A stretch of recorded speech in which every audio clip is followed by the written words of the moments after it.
computer. Fabulous. Well, good morning, everyone. Good morning, good morning, good morning. It is Friday, the 17th of July. It's 10:30, and I am Jaffer Hussain, and with my wonderful, beautiful co-host. Introduce yourself, good sir. Hello, I'm Steve Burns. Yeah. Fab. And this is Tools for Living Your Life. So first of all, a massive, massive thank you to Paul, who is the admin, the group creator, the owner of the Facebook group Pathlight Thrive Hive. So thank you so much, Paul, for allowing myself and Steve to come on once a week and to tell you about all things NLP. And people might be wondering what that is, Steve. So we'll get on to that in a little bit. But first, I'm going to hand over to you, good sir, because I think you're gonna take us through a morning activity. Okay. Well, you can tell this is live. Tell us a little bit more about yourself, Jaff. Go on. About right. Okay. So let's do that. That'd be helpful, wouldn't it? So that the people can know who we are. I've got too much information, but it'd be nice for maybe other people to get to know you a bit. Absolutely. Well, so I'm Jaffer Hussain, Blackburn born and bred, the best town ever, I always say, Steve. I know you'd argue with you being a Blackpooler. Is that what they call you over there, Blackpooler? Sangronan. I have no idea what that is. So in relation to this in particular, in relation to why I'm co-hosting this with you, is because I'm an NLP master practitioner, been immersed in NLP for the last 5 years. Think it's absolutely a wonderful set of tools, resources, and support really to help people move from where they are to where they want to be. And over the coming weeks, I'm sure we'll talk about our individual NLP journeys and how they've kind of intertwined over the last couple of years in particular. But I'm deeply passionate about just wanting to help people. And I've been doing that for most of my professional career as a youth worker and supporting young people in the community. And now I'm looking at ways that I can expand that reach and support anyone that kind of comes into contact with me. And a little bit about yourself, good sir. What about you, Steve? Tell us a little bit about yourself. So I too am a youth worker. Maybe that's why we hit it off, you know. I think that is honest. Genuinely, I think it's the universe bringing us together. Could be. So I trained as a youth worker, and I've worked as a youth worker for about 27 years now. And I got a job in a pupil referral unit in 1999. I got the job the same day that Man United won the treble. It was a hell of a day, let me tell you. Anyway, yes, so I got the job in 1999, and I worked in pupil referral units for 18 years in all. And a pupil referral unit is a small school for young people who have been excluded from their mainstream schools, usually for behavioural reasons. And while I was there, I met these two women who were on the staff team, who had done some NLP, and they were talking about it, and I got really interested. So I started it must be about 15 years ago now, on my training journey. So I went through the different stages of training, and now I'm accredited as an NLP trainer, which is great. So I do that. I also I work as a therapist for an organisation called Street Life in Blackpool. We work with homeless and vulnerable young people, and I work there as therapist, coach, hypnotherapist. So I got into that through NLP as well. So it's been great. And all of a sudden, Jaff out of the blue phones me last week and says, "Hey, listen, what are you doing next Friday? Do you fancy doing a bit of a chat with me? A bit of banter around NLP?" And I thought, oh, why not? So we'll see how it goes. I'm just getting some, I don't know if anyone else can, fab, so people can see it. I'm just looking at my other screen here, Steve. It's just because I had a message come through saying, I can't see it, I can't hear anything. I thought, oh my gosh, that's not good. We've been going for the last 5 or 6 minutes and no one can hear anything. But I think people can hear stuff. Hello, Tony. Hello, Max. Oh, bless her. Max said, I won't say what Max said. You can read it afterwards in the comments, Steve. We're live Okay. and we're in public, and the last thing I'd want to do. Hi, Paul. So again, thank you so much, Paul, for giving us this space to be able to share kind of our wonderful learning and yeah, the stories that genuinely the magic that I think that comes with this stuff. It's been incredible, and you talk about 15 years, Steve. My journey is kind of a third of that, and it's been phenomenal. So I can only imagine what your journey's been like, and how awesome that must have been. Just feel older. Well, there's that as well. So when we planned this, so I don't want people to think we just came on off the hoof at 10:30 and we didn't do any planning. We did plan this, and we are going to plan every week, hopefully. You're going to start us off with something that's just going to get us into the right space, I think, into the right space to kind of be able to take some of this in whatever way people want to take it, really. So I'm going to hand over to you, Steve. Well, a good friend of ours, Chris Grimsley, who trained us both. I was talking to him on a Zoom meeting the other week, and he said, do you know what, this is my 6th Zoom meeting of the day.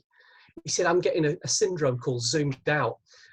So what I'm trying to do is to kind of use some of the stuff that I know to break state, so that the meeting that I'm in, I'm really present with, and I'm feeling energetic and ready to go. So if there is anybody out there watching us, here's what I want you to do. If you've got a drink, get a mouthful of drink first of all. So a mouthful of drink, Steve. Yep. I'm going to swallow it first though. Okay, because one of the things that I think we neglect is that we neglect our hydration, especially when I'm speaking for myself really, but when I'm working in this, my home office, where I spend most of the working day these days, I'd forget that just next door there's a bathroom with taps, the water, and I come out feeling dehydrated sometimes. So stay hydrated. The next thing I want you to do is to stand up. Oh, now my camera, Steve, might be a little bit kind of, and I think yours is as well. So that's all right. Okay. So all we're going to do is to get some body energy going, and we're going to do it very. Hello. We're going to do it very simply. We're just going to do some cross-body, very simple, very gentle exercise. So please take this at your own pace. If you have back problems or any sort of injury, you can do it sitting down if you want to as well. But all we're going to do is use both sides of our body at the same time, but try not to fall down. So all I want you to do is raise your right hand and your left leg at the same time, and then we cross over, and then we do that, and then we do that, and we do it a little bit more. And as you get more comfortable and your body starts waking up. Oh, do I need to touch my knee as well, Steve? If you want to, you can do. Ooh. You can do all kinds of variations on this. My partner, Kath, when we do a training session and she's really getting into it, she starts hopping around the room. It's crazy. Well, I know, Catherine, and I'm not surprised by that either. Oh, I've lost rhythm. Please. So keeping me on my toes, I can see. And if you can, start to speed it up and just... Oh, come on, Steve. Deepen the stretches. That's great. And when you've done that, have your seat again. Now, we're going to do something next. It's called... we're going to give ourselves a mini massage. And all we're going to do is massage our brain buttons.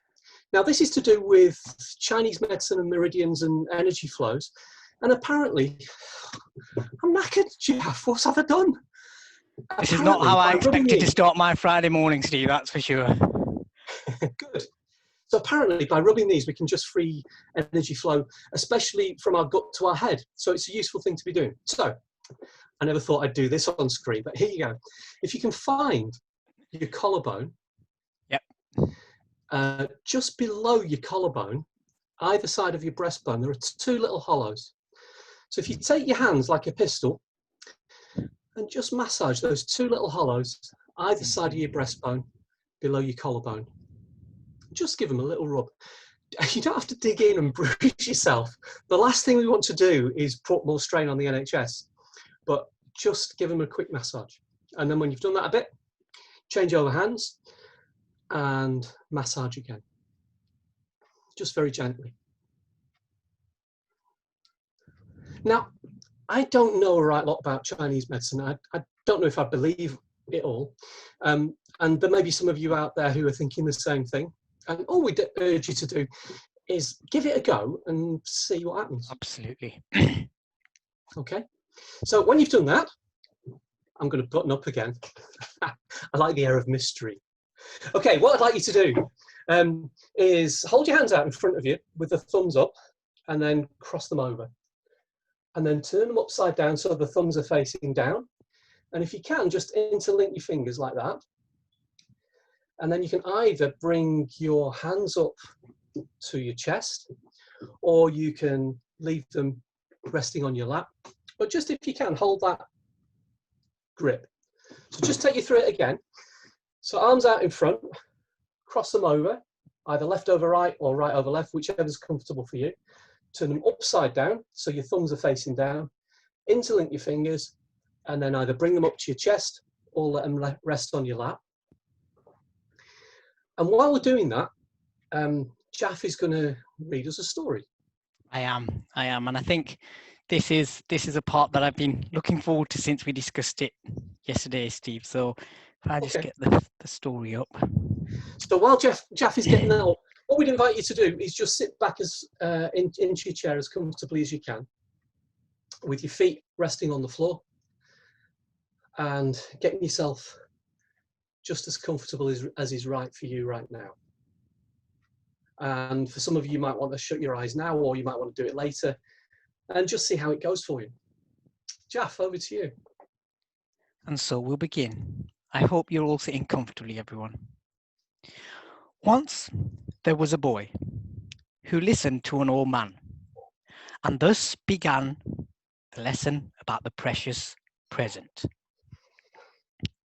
It's a present because it's a gift, the contented man explained, and it's precious because anyone who receives such a present is happy forever.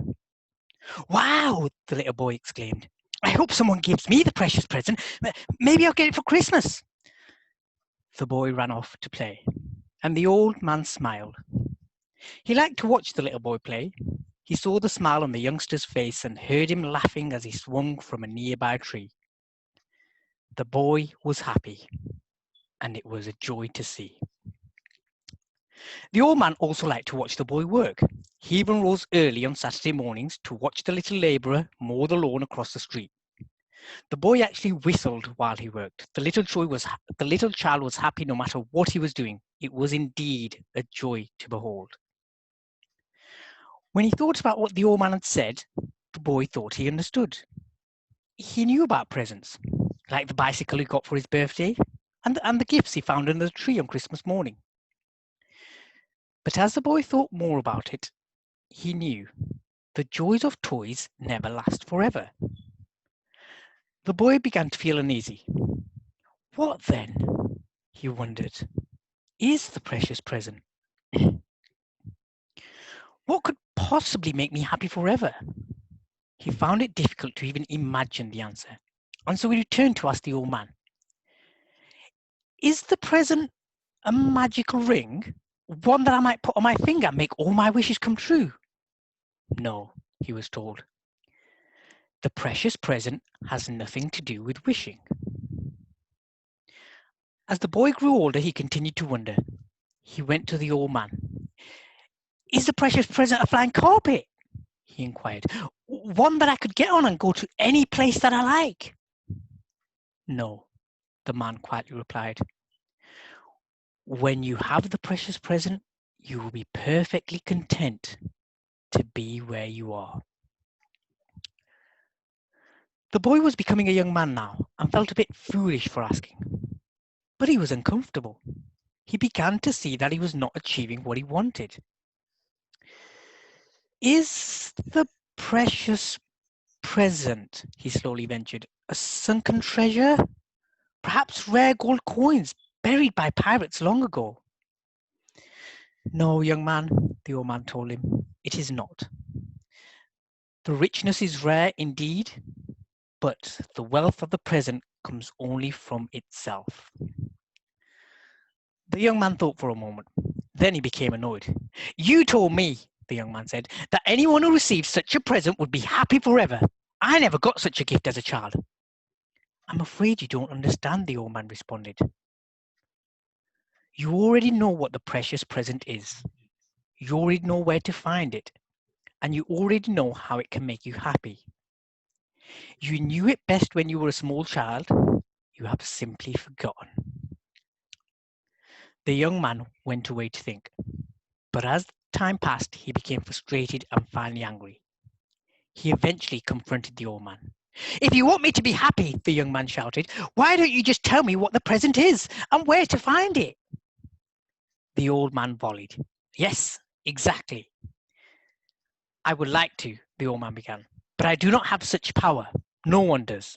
Only you have the power to make yourself happy, the old man said. Only you. The precious present is not something that someone gives you. It is a gift that you give yourself. The young man was confused but determined. He resolved to find the precious present himself. And so, he packed his bags, he left where he was, and went elsewhere to look for the precious present. After many frustrating years, the man grew tired of looking for the precious present. He had read all the latest books, and he had looked in the Wall Street Journal. He had looked in the mirror and looked in the faces of other people. He had wanted so much to find the precious present. He had gone to extraordinary lengths.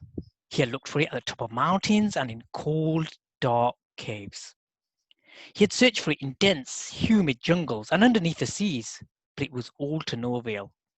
His stressful search had exhausted him. He even became ill occasionally, but he did not know why.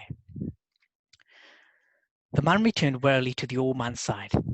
The old man was happy to see him. They often laughed out loud together. The young man liked to be with the old man. He felt happy in his presence. He guessed that this was because the old man felt happy with himself. It wasn't that the old man's life was so trouble-free. He didn't appear to have a lot of money. He seemed to be alone for most of the time. In fact, there was no apparent reason why he was so much happier and healthier than most people were. But happy he was. And so were those who spent time with him. Why does it feel so good to be with him? The young man wondered. Why? He left wondering. After many years, the once young man returned to inquire further. He was now very unhappy and often ill. He needed to talk with the old man, but the old man had grown very, very old. And all too soon, he spoke no more. The wise voice could no longer be heard. The man was alone. At first, he was saddened by the loss of his old friend, and then he became frightened, very frightened. He was afraid that he would never learn to be happy until he finally accepted what had always been true. He was the only one who could find his own happiness. The unhappy man recalled that the happy old man had told him so many years ago, but as hard as he tried, he could not figure it out. He tried to understand what he had heard. The present has nothing to do with wishing. When you have the present, you will be perfectly content to be where you are. The richness of the present comes from its own source. The present is not something that someone gives you. It is something that you give to yourself. The unhappy man was now tired of looking for the precious present. He had grown so tired of trying that he simply stopped trying. And then it happened. He didn't know why it happened, when it happened. It just happened. He realized that the precious present was just that. The present. Not the past and not the future, but the precious present. In an instant, the man was happy. He realized that he was in the precious present. He raised both hands triumphantly in the cool, fresh air. He was joyous for one moment. But then, just as quickly as he discovered it, he let the joy of the present moment evaporate. He slowly lowered his hands, touched his forehead, and frowned. The man was unhappy again. Why? He asked himself. Didn't I see the obvious a long time ago? Why have I missed so many precious moments? Why has it taken me so long to live in the present? As the man remembered his fruitless travels around the world in his search for the precious present, he knew how much happiness he had lost.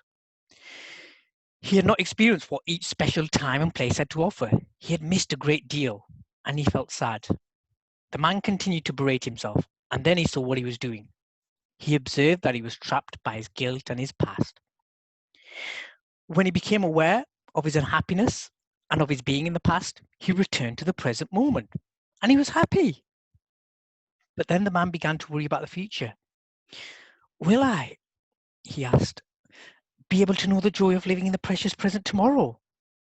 Then he saw he was living in the future and laughed at himself. He listened to what he now knew, and he heard the wisdom of his own voice.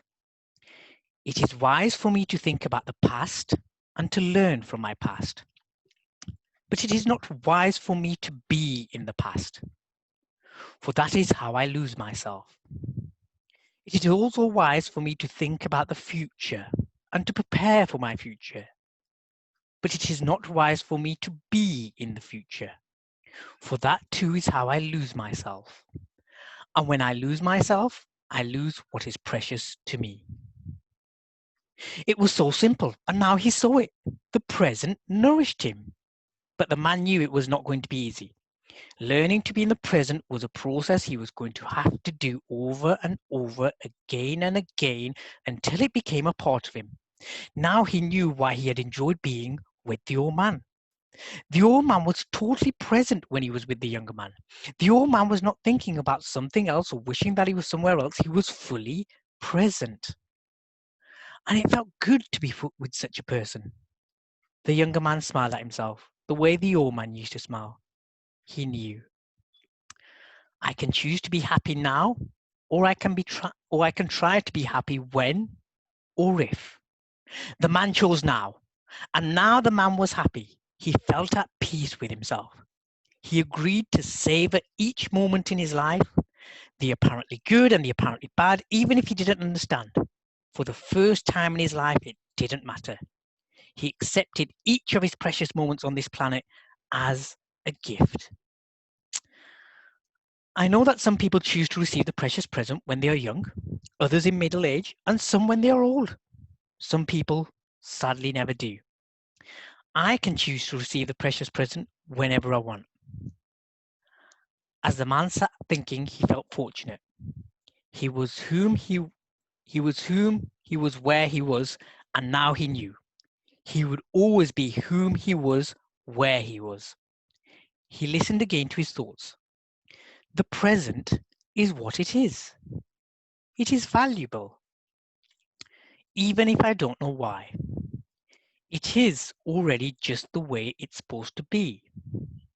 When I see the present, accept the present, and experience the present, I am well and I am happy. Pain is simply the difference between what is and what I want it to be. When I feel guilty over my imperfect past or I'm anxious over my unknown future, I do not live in the present. I experience pain. I make myself ill, and I am unhappy. My past was the present, and my future will be the present. The present moment is the only reality I ever experience. As long as I continue to stay in the present, I am happy forever, because forever is always the present. The present is simply who I am, just the way I am, right now, and it is precious. I am precious. I am the precious present. It was as though he could hear the old man talking, and then he smiled, and his smile widened, and he laughed. He felt great joy. He knew he was not listening to the old man, but to himself. It felt good for him to be with himself, just the way he was. He felt he knew enough. He felt he had enough. He felt he was enough. Now. He had finally found the precious present, and he was completely happy. Several decades later, the man had grown into a happy, prosperous, and healthy old man. One day, a little girl came by to talk to him. She liked to listen to the old man, as she called him. It was fun to be with him. There was something special about him, but she didn't know what it was. One day, the little girl began to listen to the old man. Somehow she sensed something important in his calm voice. He seemed very happy. The little girl couldn't understand why. How could someone so old, she wondered, be so happy? She asked, and the old man told her why. Then all of a sudden, the little girl jumped up and squealed with delight. As the girl ran off to play, the old man smiled, for he heard what she had said. Wow, she explained. I hope someday someone will give me the precious present. The end. Thanks, Jaff. I love stories. So, if you'd like to just come back to your conscious awareness, if you like, and welcome back. Just to finish off, you might want to have another drink. So that process of kind of just going through a little bit of a state change by using our bodies, by kind of rubbing our brain buttons, by just relaxing into the precious present, I've just found is a really useful way of starting meetings or energizing between meetings. And it was taught to me by a lovely trainer, a woman called Henry Lydiard, who trains in NLP and other things as well in Bradford over in West Yorkshire. So she operates around there and other places as well. But she's a brilliant trainer. Yeah, there you go. Thanks I'm just looking to see if anyone else has commented. So it's wake 'em wonderful. up first. Well, I think the thing is on Facebook, there's a bit of a lag. There's a bit of a lag on Facebook, so I think they might still be listening to the story whilst we continue. So let's continue, and I'll keep an eye on Facebook. I absolutely love that story, and you mentioned Chris Grimsley before, who was our trainer. I remember him first reading that story to us, and my gosh, it really brought home the present. And I remember him saying, I'm going to read your story now. It's called The Precious Present. And you know, automatically I thought, ooh, much like the start of the story, is it going to be a car? Is it going to be about a car or a holiday? And my gosh, the meaning behind it all was so wonderful, so fabulous. So, you know, I hope you've enjoyed storytelling. That's going to be kind of mine and Steve's intro every single week. So each week, Steve will take us through a bit of that activity. The brain buttons, is that what it's called? Massaging our brain buttons. It's a 4-step energizer, really. So it starts and ends with some water or some liquid. There's the jumping around. There's rubbing your brain buttons, and then just a bit of mindfulness meditations, storytelling. But I think, you know, you touched on an important thing there, Jaff, because I think the whole idea of storytelling and metaphor is really, really closely tied up in and bound into, if you like, the tradition of NLP. So one of the people who was the inspiration behind the early NLP was a guy called Milton Erickson that some people might have heard of. He's regarded as being like the father of modern hypnotherapy. And what his genius was that when he was working with face-to-face with clients, some hypnotherapists would use scripts. So they'd find out what the problem was, and they'd have a script for depression or weight loss or stopping smoking. And he didn't. What he would do is he'd just chat like we're doing now. And out of the chat, he would kind of get a feeling of what was going on for the person and kind of weave that into a story that he then used to induce hypnosis. And if you think about it, like we relate our lives to ourselves in story form, don't we? Absolutely. I don't know if you agree with me there, Jaff, but I just think we are storytellers by nature. And sometimes it's just great to have to stop and to have somebody tell us a story. I loved Well, it. we've had it from birth, haven't we, or from a very young age. I remember kind of being in nursery or reception, and the teacher going, "Right, kids, everyone Oh sit yeah, down, it's story time." I love that. Oh, it was Oh, magical. It was absolutely, and I'm thinking about it now, Steve. Sometimes, words conjure up such powerful experiences. So all someone needs to do is, right, Jaff, it's story time. And Jaff ends up becoming year high. Little shorts on, little podly Jaff, kind of sitting down. And I love it. I absolutely love it. And you're right, I know I go about my daily life often telling stories, because that's how we put into words the experiences that we're living. And Steve, you would have heard many stories about my life. Some good, some bad, some ugly, and some just downright boring, I'm sure. those are the ones that you repeat. What the, Yeah, uh, yeah. Yeah, so I Anyway, just think that that's who we are, and I love it. I love it, and so good. throughout whenever we have one of these sessions, which we're hoping to make weekly, we will start with a wonderful story, and fingers crossed they relate to you in whatever way they're meant to relate to you. I've just got a lovely comment here saying, so Becky is Becky's messaging us, so thank you very much, Becky, for listening in. Absolutely, Karen. So the story was taken from, I should have said that, was written by a gentleman called Spencer Johnson. So if you just Google Spencer Johnson, I'm pretty sure it's on Google. And Becky said something about she's loving the synergy or some. So I want to read the exact words because synergy is probably my word. But I just don't know how to get to it. So anyway, so she said she's liking the fact that there's this duo nature going on. So Good. and I Oh, likewise. that's nice feedback. Yeah, yeah. Listen, on the stories as well. I'm a bit of a book geek. Yeah, I love this stuff and I love reading. But if anybody is interested in more stories, I can really recommend. Well, both of us can really recommend this book Absolutely. by Nick Owen. I'm never sure. Is this mirror writing to you guys out there? I'm not Yeah, sure. it is. Anyway, Yep. So I can read that really well. The magic you of can. metaphor. Okay, it's just mirror writing to me.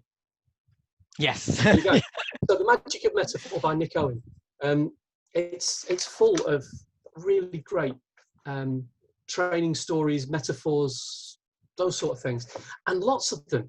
Here's the great thing I think about a lot of the training metaphors is with fairy tales and you start with once upon a time and you go all the way through to happily ever after.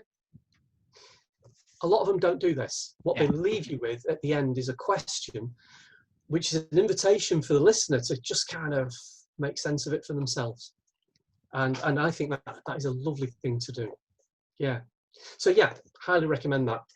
And we'll probably be reading some of the stories from those books as well, Steve. So Yes. if you don't get a chance to go out and get it from lovely Amazon or wherever else you might get your books, then we will be regaling you with some of the stories from those books. So just keep tuning in every single Friday. So Steve, I want to ask you a really good question, which is, Uh-oh.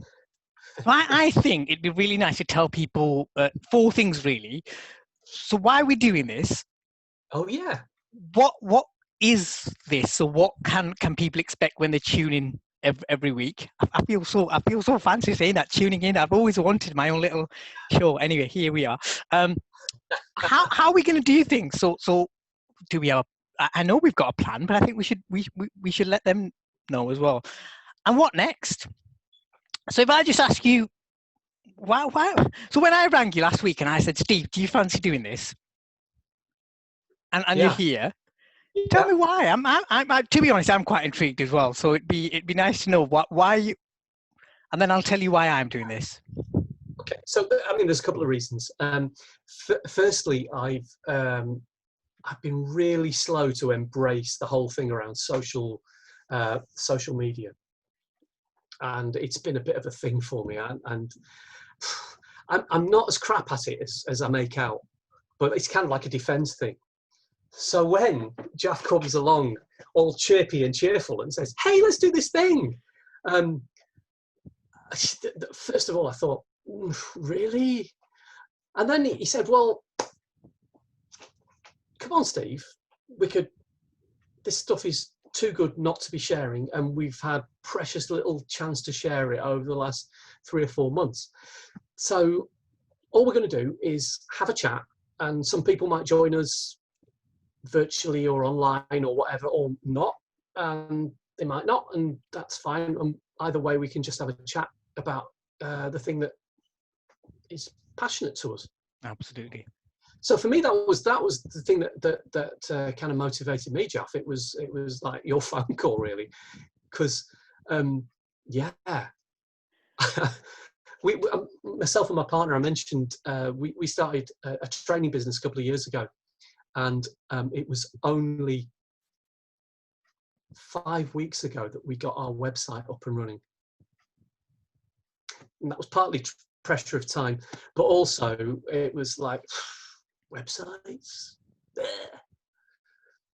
But you're different. And I think it's that synergy, Steve. For me, I think you've already alluded to it. So we've both been trained by Chris Grimsey. That's how I know you. That's how I know the lovely Catherine. And interestingly, me and Steve's partner Catherine did all 3 of our learning journeys of NLP together, and we're about to embark on our fourth one. So me and Catherine have been through our NLP journey, like for like, at exactly the same time, which has been wonderful. And that's how I met you, Steve. And I think for me, there were 2 things. So one was, like I said, I want to share this stuff. And for me, this whole period over the last 4 months has been really, really interesting. In that, I started off today by saying I've immersed myself, and I genuinely do feel that I've spent the last 5 years being immersed in NLP. But that thing about social media, that really resonates with me when it comes to NLP. So I was a bit like, yeah. And I know it's fantastic. No, I know it's fantastic, and I know it's going to be great. I just don't know if I'm capable enough to share it with other people. I just don't know if I'm going to be wise enough, or if I will come across convincing enough to be able to share this articulately and ecologically and ethically, which is really, really important to us both. So that it's done in a way that's right for the people who are receiving it. And kind of lockdown came around, and people started reaching out and saying, do you mind doing a one-to-one with us, or could we have a bit of a chat? And that got me really, really confident.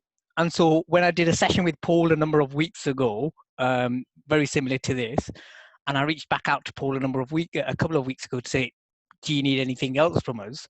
And he said, it'd be great if you could do some more NLP stuff. And I don't know about you, Steve, but for me, there seems our value system align really, really well, mine and yours. And I think, and having co-trained with you, yep, only once, but having known you for a number of years, I know that our value systems align.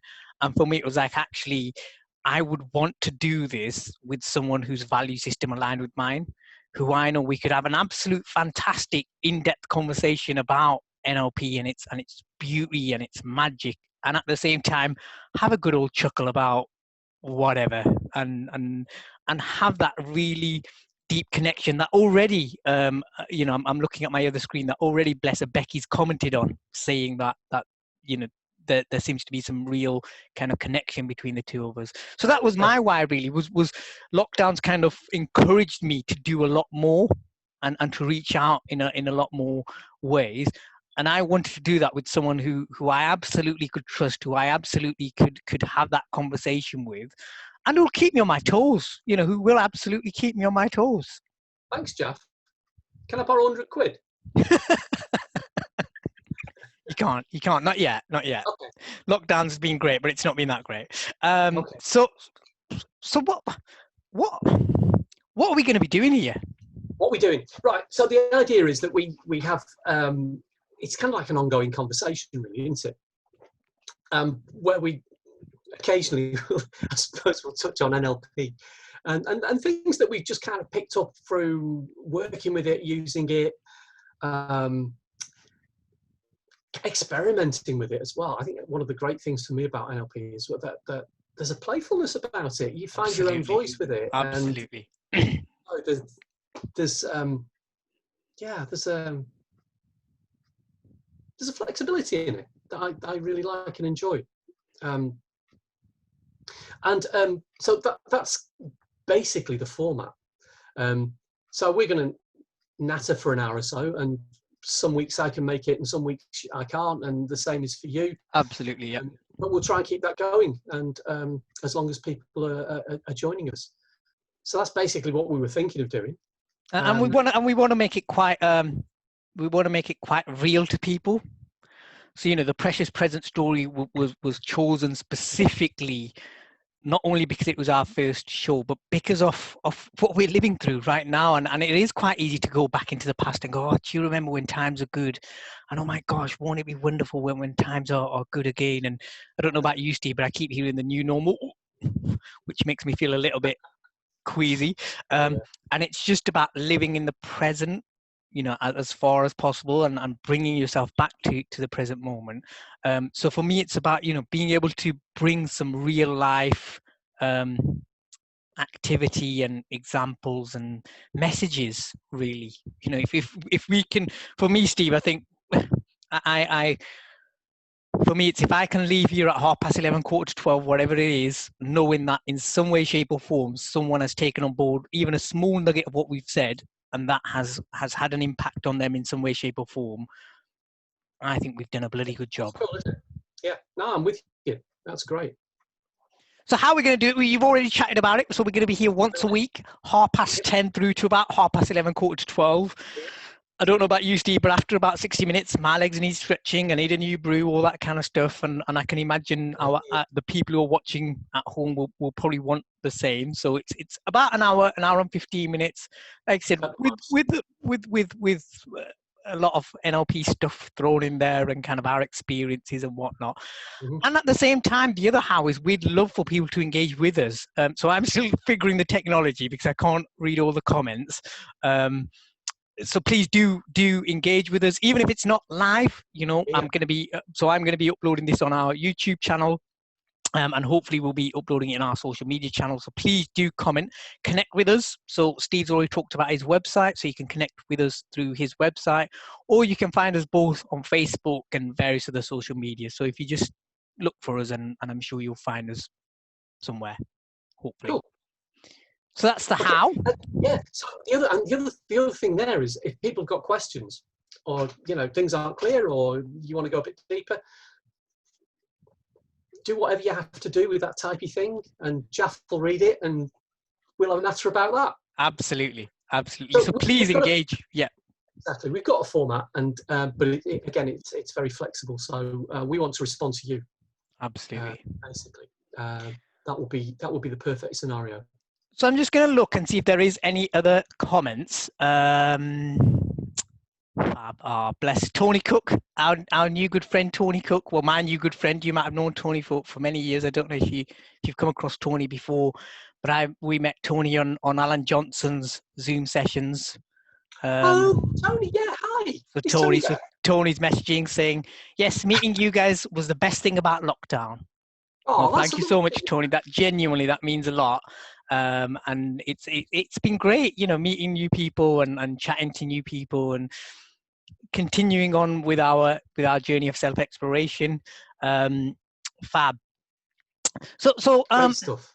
I had a little bit of I've been sat here for the last 50 minutes or so, Steve, wondering one thing. Go on. So I don't know about you, but I'm quite mindful about what I wear in the morning. You might just chuck stuff on. That's absolutely fine. But I'm quite mindful about. No, I'm saying you might. I'm not saying you do. I'm saying you might just chuck stuff. I'm sure you don't. I'm quite mindful about what I'm wearing, and in particular, if I'm doing something like this, I'm ever so mindful.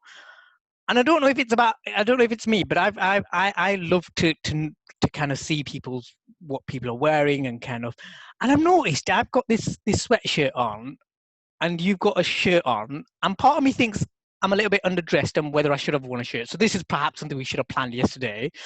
Or part of me is thinking, well, maybe Steve's too overdressed because it's only in a Zoom chat, and perhaps you should have been a bit more cash.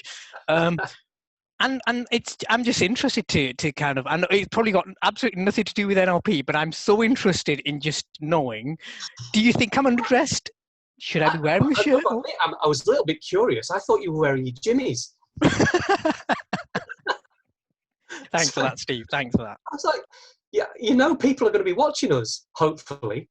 I just as a side note, I was once commented. Someone once said to me, "That looks like a Margaret Thatcher top."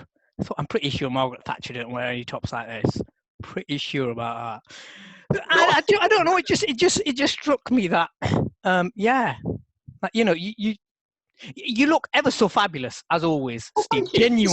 Genuinely. So I'm just wondering whether should I have worn a shirt? Should I? Well, I don't have any rules about this, but this is one of my favourite shirts. Okay. I have a thing about blue shirts. I love blue shirts, and especially ones that have button-down collars. I love them, and this is my favourite one. And I got it from Next years ago. And but one of the things that I wear it for is for training. And it does tie in. I've been thinking about this, and it does tie in a little bit with NLP. So when kids dress up when they're playing. So I don't know. They might dress up as a princess or a soldier or I don't know, a robot or a dinosaur, whatever it is. And what they do is they kind of by putting on the clothing, they step into a role. It's almost the idea behind masks. Yep, absolutely. People feel more themselves when they have a mask on because there's part of them that's hidden, which gives them freedom to explore other things. So, but one of the things I wear this shirt for a lot is for doing training. And so when I put the shirt on, it's kind of like I'm putting on a role of trainer, or in the same way that a kid might put on a princess frock and step into the role of the princess. Do you know what I mean? So nice. in NLP, it's kind of like an anchor. We call it an anchor. So an anchor is where we kind of make a connection between one thing and something else that's going on in our life. So for me with this shirt, the idea is the one thing is the shirt and the fact that I feel comfortable, happy in that. And I associate that with being a good trainer. So for me, there's that kind of... I love that. And I think that's just made me think about this top in particular. So absolutely there's that element of comfort. And, whenever you're doing something, chances are you like to be comfortable, or I know at least I do. Now that you've said that, though, I know that this is one of my favorite tops because of how colorful it is. And because for me, it demonstrates in some ways my personality. So when people see me and I don't necessarily have to say anything, it is quite a loud sweatshirt in some ways, and in some ways it's a really kind of normal sweatshirt. But one of the things I know is that when I step into this, or like I said, when I wear it, my personality will absolutely shine through, and for me it's fab. Yeah. So have you been wearing it for the last 4 months? I wish, Steve. It is, though. It's interesting. If I recall now, I seem to wear this in a kind of the first time I'm meeting people kind of top, if that makes sense. And it's, for me, it's like kind of, I know by putting it on, it'll be kind of right. I'm stepping into being able to meet people for the first time in this way that's really warm, really welcoming, really natural. And I hadn't really thought about it like that before. So fab. So in some ways, I'm not underdressed and you're not overdressed. We're simply dressed for the way we are and for what makes us comfortable. But for me, the important bit there is that so that we can step into a place that we know is comfortable for ourselves, and so that we can perform at our best is kind of what I got from that. Yeah, that's it. That's the thing. Fab. So here's the question to anybody else who might be listening into us whittering. Ooh. And that is, have you got anything, a piece of clothing that anchors a particular feeling? And let Jaffer know and he'll share it with us. So be careful what you type, huh? Well, Max Hero, love it, Jaff. The stripy jumper matches your background, but also makes you look like a children's entertainer. I don't know what to make of that. No, it's good. It's Mr. good. Tumble? Am I Mr. Tumble? Is that what people are? I've Maybe no not Mr. idea who Tumble. that is. I was thinking Blue Peter. Hey, I've Yeah, always that, liked Blue Peter. yeah, We've yeah. just had Tony saying, I love this. Thank you, Tony. I absolutely agree. We want Steve in a princess frock next time. I think next Friday morning, Steve. Tony, I will get in touch with you and send you my bank details. And if you're willing to pay for that, pleasure. You We'll still see won't what get it, Tony, by the way. Interesting. So Becky just, and this is interesting because I've noticed when depression visits me, I end up wearing the same outfit. It would be interesting to explore what would happen to my mood if I made myself not go to the default outfit. And do you know what? That is something that I think is really important. And it's come out in lockdown as well, hasn't it? That people have kind of dressed in. I've done it myself. I've Absolutely. got. I bought some new T-shirts at the beginning of summer, thinking, oh, it'd be great. Not the beginning of summer, back in early spring, thinking, oh, that'd be great for summer. Not worn those at all.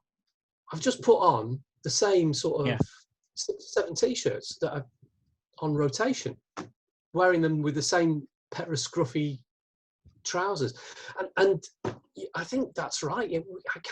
I've started putting on the mood of lockdown. Absolutely.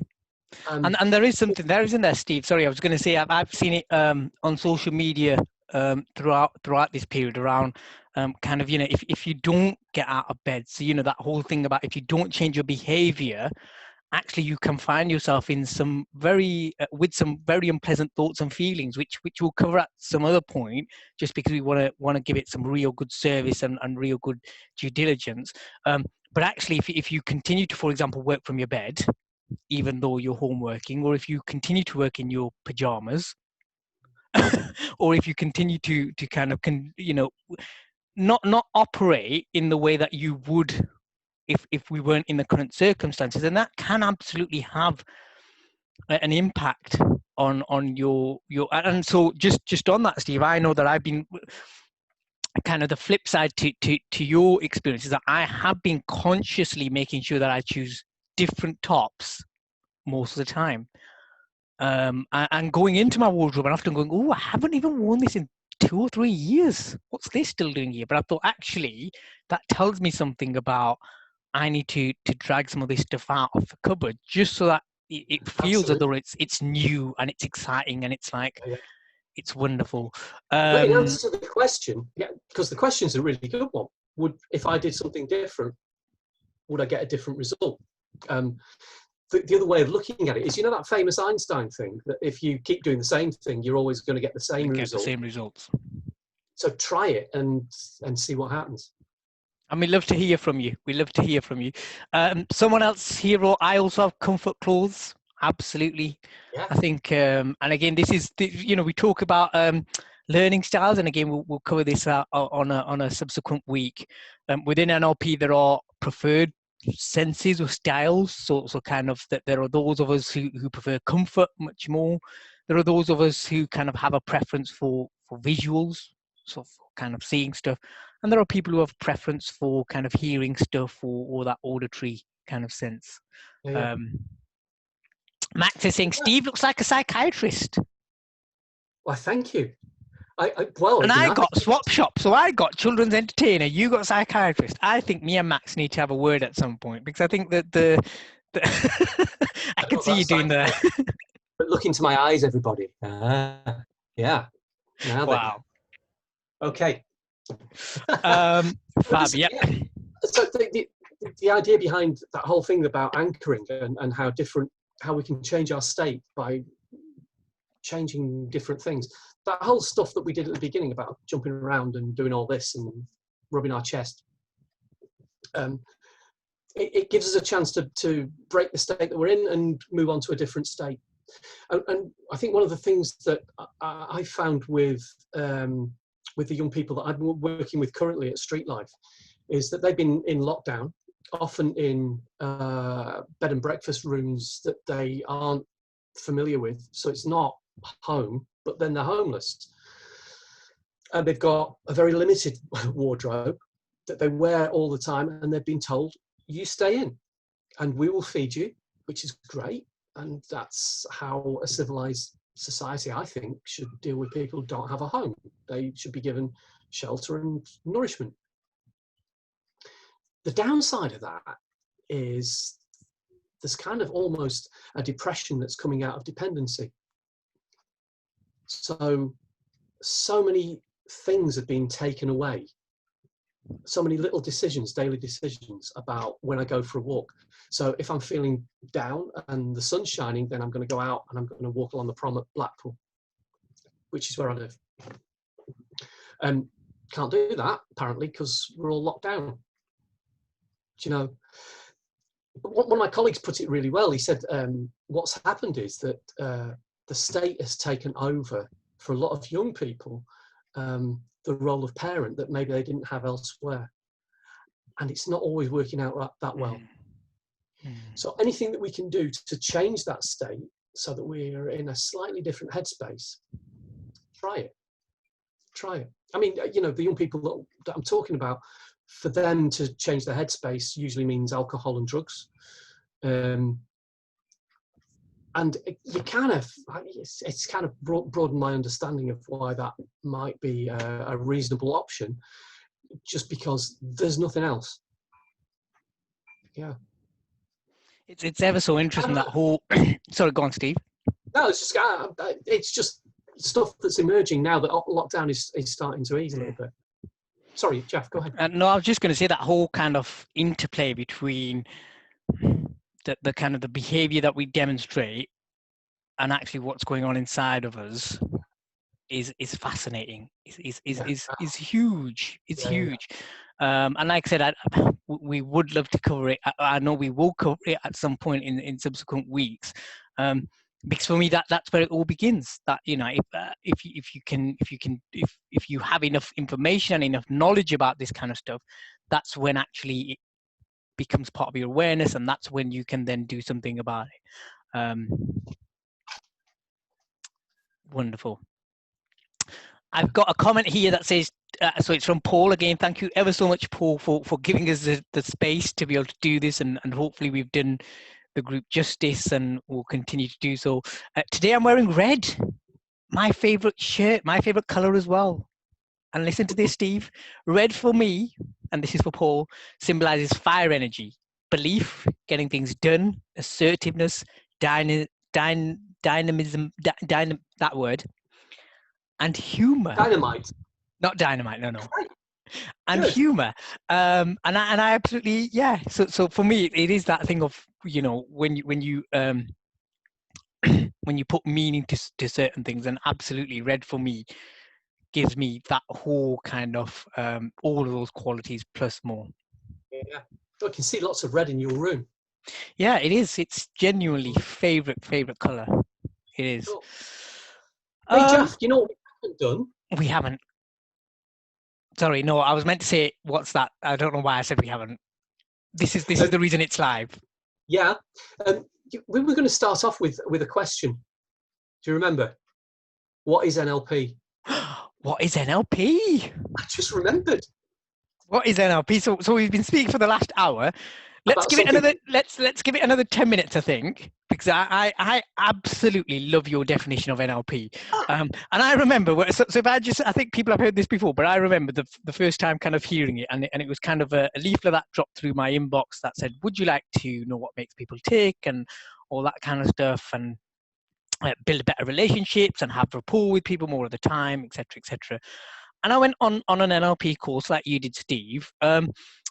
And then people would say to me, so what is it? And I'd be like, that's a really good question. And I'd be like, well, it's about how you do things really well, or it's about getting you to understand yourself a bit more. It's about kind of changing your state. And people just look at me like, what? And I'd be like, well, it's these tools and resources, and it's got these wonderful techniques in it that will really help you if you're not sure about it. And I was really struggling. And then last year we've gone out for a wonderful Indian curry in Blackburn, and I heard you talking to one of my friends who kind of said, so what is NLP, Steve? And you said it so wonderfully well that I've nicked it. I hope you don't mind, because I No, didn't not hear at you say all. at that point that it was trademarked, so I've nicked it. And actually, people are As going, long as you pay, I don't mind. well, people are now saying we actually get it. So please, I don't think I could do it any justice. Steve, what is NLP, or You what should is be your definition of harder. NLP? Well, I don't know. Listen, I have this thing about the name. So it's neuro-linguistic programming. What a crap name. I mean,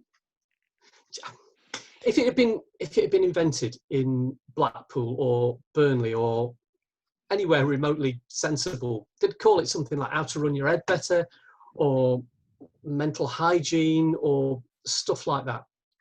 But it was invented in the 1970s in California and suffers from Californian 1970s psychobabble, basically.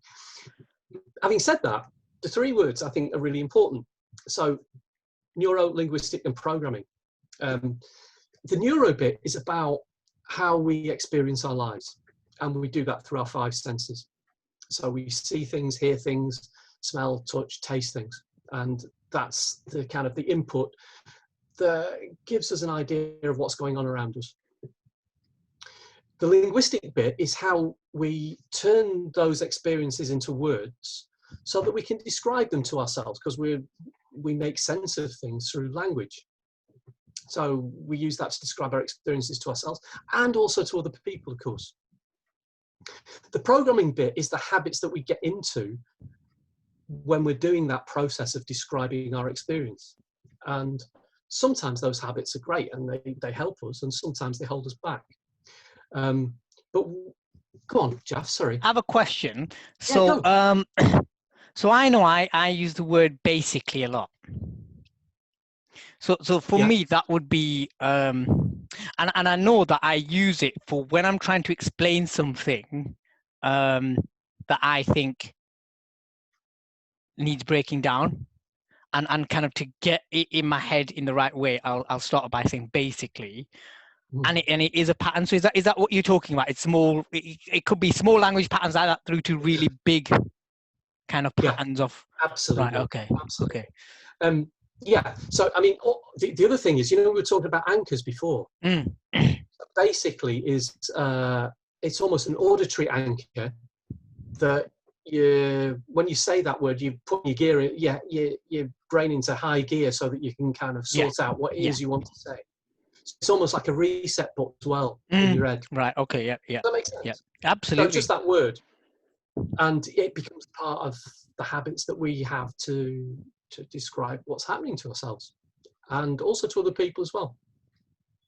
So that's my basic take on it. So how we experience life through our five senses, how we describe that experience is the L of NLP, and the programming is the habits that we get into that sometimes hold us back, sometimes support us and strengthen us, but the habits that we get into to do that.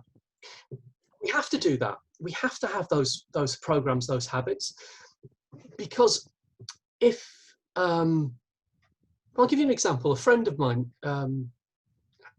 likes really fine detail.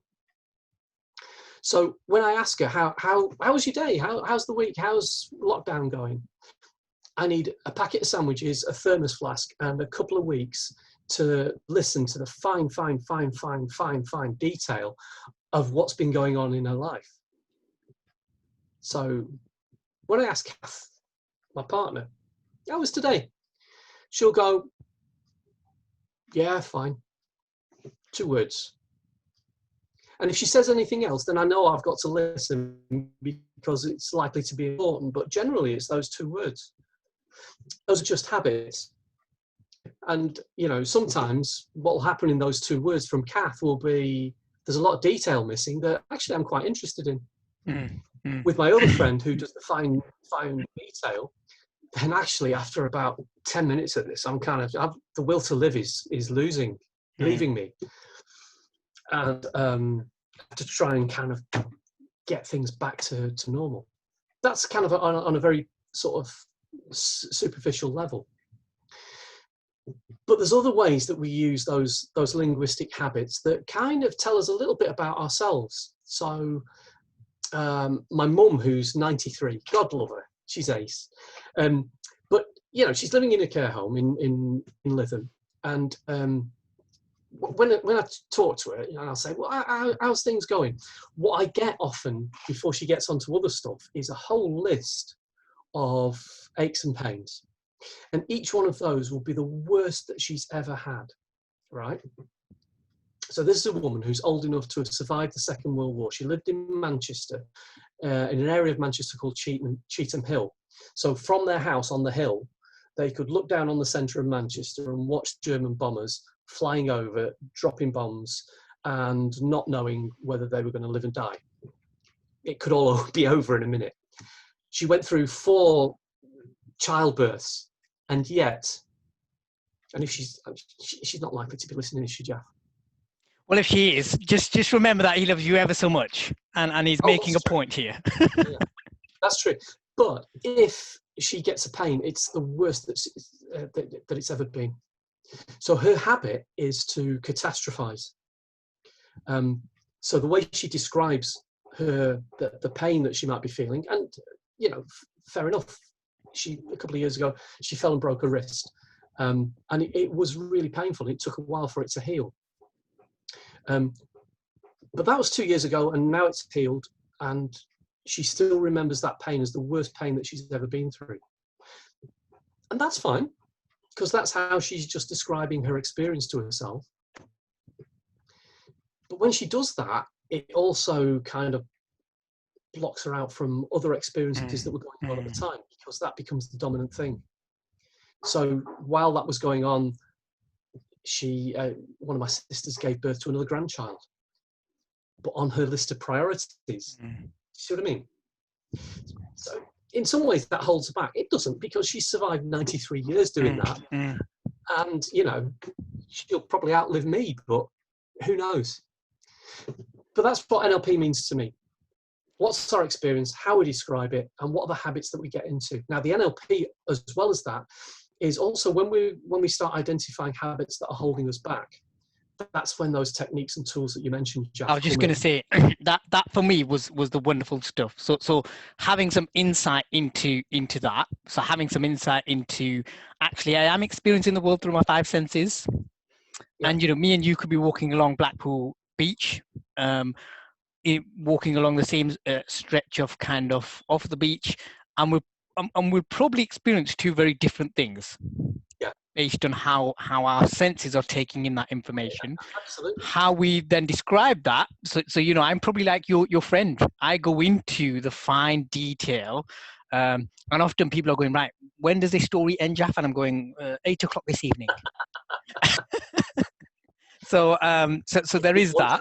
Names, Jaff, but, And then the habits, and like you said, once you know this and it becomes part of your awareness, that's when I just think it was wonderful, because you got a chance to explore all of it in a really safe, really conducive environment, in a way that, like you said, it's very playful. It is very, very playful. And that's what I've loved about the way that we've been trained, because I know there are other NLPers, bless them, who haven't necessarily been trained like that. And I think that's kudos to our trainers, also to the people that we've trained with, because I think there's something about those people. There's just a couple of comments that have come in. So Tony, I was going to say, if anyone else has got a definition for NLP, I am always one to hear others. So Tony also said the neural bit is also about how we create new neural pathways and change ourselves and others at the fundamental level of our brain chemistry and architecture. If I'm being quite honest, for 11:30 on a Friday, that's a little bit deep, and also a little bit kind of like, part of that I don't get.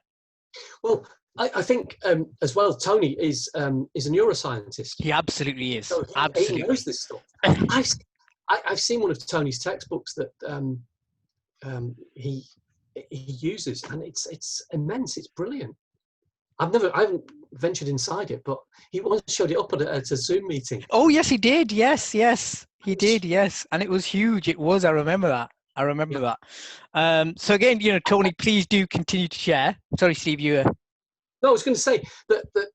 So for different people, it'll mean different stuff as well.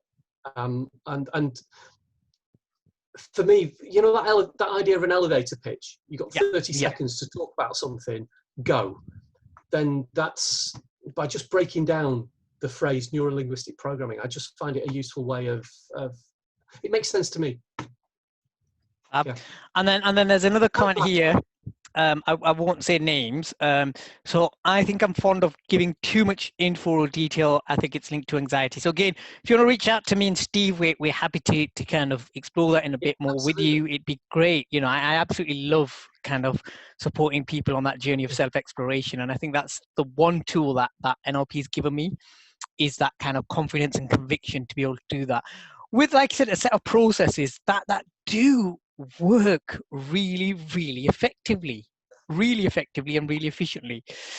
It is coming on to, I feel like a newsreader now, it's coming on to 22:12. You should stop. And I think we should.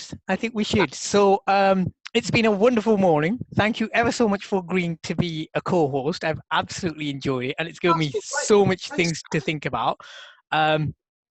If you stay online after this, what I'm going to do is I'm just going to close the Facebook feed down, and then at least we can have a bit of a debrief. See, guys, we take this ever so seriously. Sorry, Jeff, I was going to say, do people know how to get hold of us? So if I say about myself, and then you can mention the website. Yeah. So both myself and Steve are on Facebook. I think Steve's now in the group, so please feel free to connect with us, add us as Facebook friends, send us a message. Please do let us know what you thought as well. And if you've got any suggestions for what you might want to listen to next week, please do send those over as well. And when we get a chance to plan for next week's session, we'll take those into consideration. And likewise, Steve, I think you said something about a website. Yeah, what I'm going to do is I'm just going to put it at the bottom of my screen, actually. So it's www. Hang on. My typewriter thingy has collapsed. And